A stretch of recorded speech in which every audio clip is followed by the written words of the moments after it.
आप देख रहे हैं रोशन पाकिस्तान न्यूज।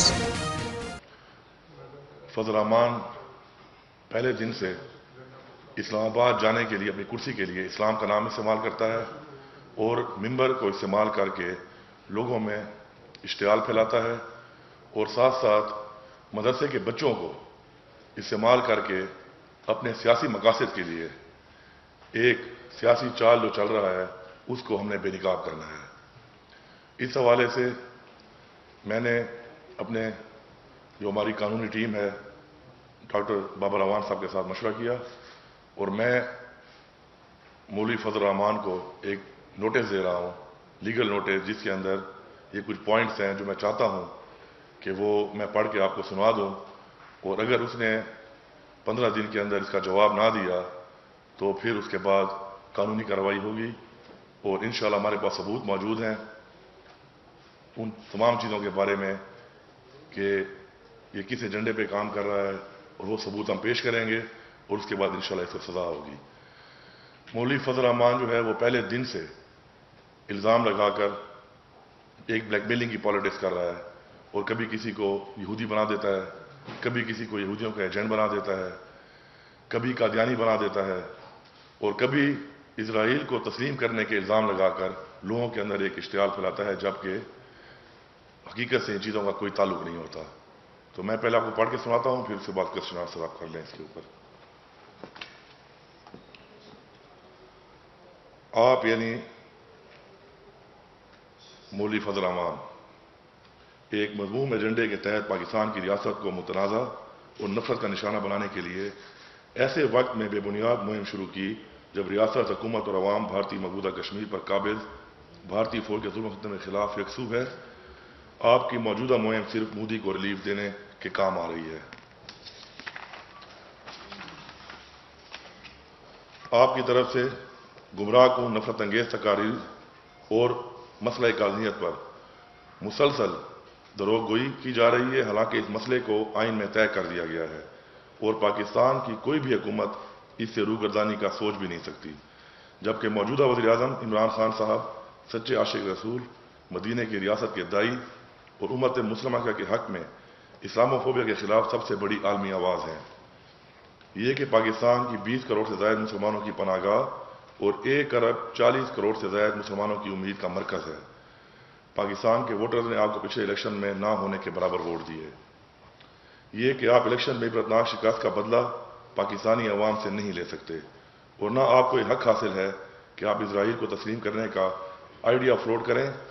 इसराइल फ़लस्तीनियों के हकूक़ का गासिब है, किबला अव्वल पर उसका नाजायज़ कब्ज़ा है और फ़लस्तीनियों की जदोजहद आज़ादी उनका पैदाइशी और तारीखी लेजिटिमेट राइट है। आपकी इसराइल तस्लीम करने के बारे में गुमराह कौन तकरीर सख्त गिरफ्त के काबिल है।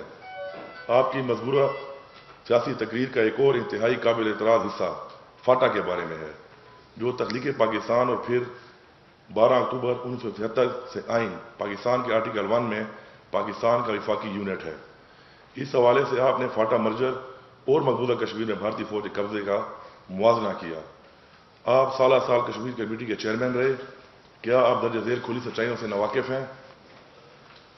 नंबर 1, आपको किसी ने नहीं बताया कि बानी पाकिस्तान बाबाए कौम हजरत कायद आज़म मोहम्मद अली जिन्ना ने फादर ऑफ द नेशन की हैसियत से कश्मीर को पाकिस्तान की शरह करार दिया। नंबर 2, कश्मीर अक़वाम मुत्तहिदा के चार्टर में डिस्प्यूटेड टेरिटरी है। नंबर 3, आपको किसी ने नहीं बताया कि अक़वाम मुत्तहिदा और सिक्योरिटी काउंसिल ने ऐलान कश्मीर की आज़ादी के हक़ में 12 करारदादें पास कर रखी हैं।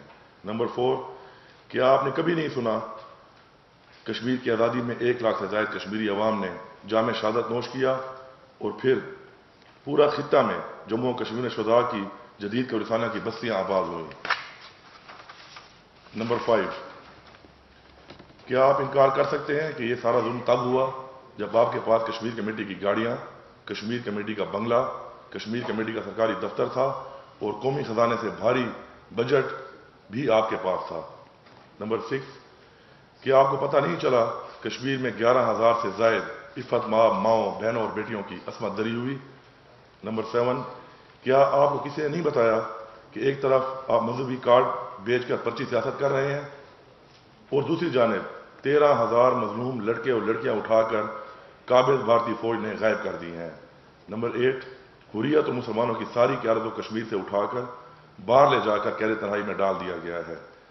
نمبر 9، کیا آپ نے ننھے کشمیری بچوں، جوان لڑکیوں کے ساتھ بزرگوں کی لاشیں نہیں دیکھے؟ نمبر 10، کیا اسرائیل سے امپورٹڈ پیلٹ گنز سے زخم خوردہ پھول نما چہرے آپ کی نظروں سے کبھی نہیں گزرے؟ نمبر 11، فاٹا میں اضلاع کا بشعور عوام جانتے ہیں فاٹا کی کہ مرجر نے انہیں پاکستان کی ترقی کے اگلی صف میں لا کھڑا کیا ہے۔ فاٹا جب اندھیروں میں تھا تو آپ خاموش کیوں تھے؟ میں یہاں پر یہ کلیئر کرنا چاہتا ہوں کہ ان تمام باتوں کے پیچھے جو قوتیں کام کر رہی ہیں اور پاکستان کو کمزور کرنے کے لیے پاکستان کے خلاف ایک مہم چلا رہی ہے، ان سب کے ثبوت ہمارے پاس موجود ہیں۔ اور مولانا صاحب، بلکہ میں کہوں گا کہ مولوی فضل الرحمان صاحب، جو بچوں کو استعمال کر کے یہاں پر اپنی سیاسی جو ایک ان کی سیاست دفن ہو چکی ہے اس کو بچانے کے لیے حرکت کر رہے ہیں، تو میں ان تمام والدین سے بھی گزارش کرتا ہوں کہ جن کے بچے مدارس میں پڑھ رہے ہیں کہ وہ اپنے بچوں کو استعمال نہ ہونے دیں۔ اور میں آپ کو یقین دلاتا ہوں پوری قوم کو کہ انشاءاللہ ہمارے پاس ثبوت موجود ہیں جو ہم پیش کریں گے، اور ان ثبوتوں کی بنا پر انشاءاللہ مولانا مولوی فضل الرحمان کو ایک سزا ہوگی اور پوری قوم کے سامنے کا چہرہ بے نقاب ہوگا۔ شکریہ۔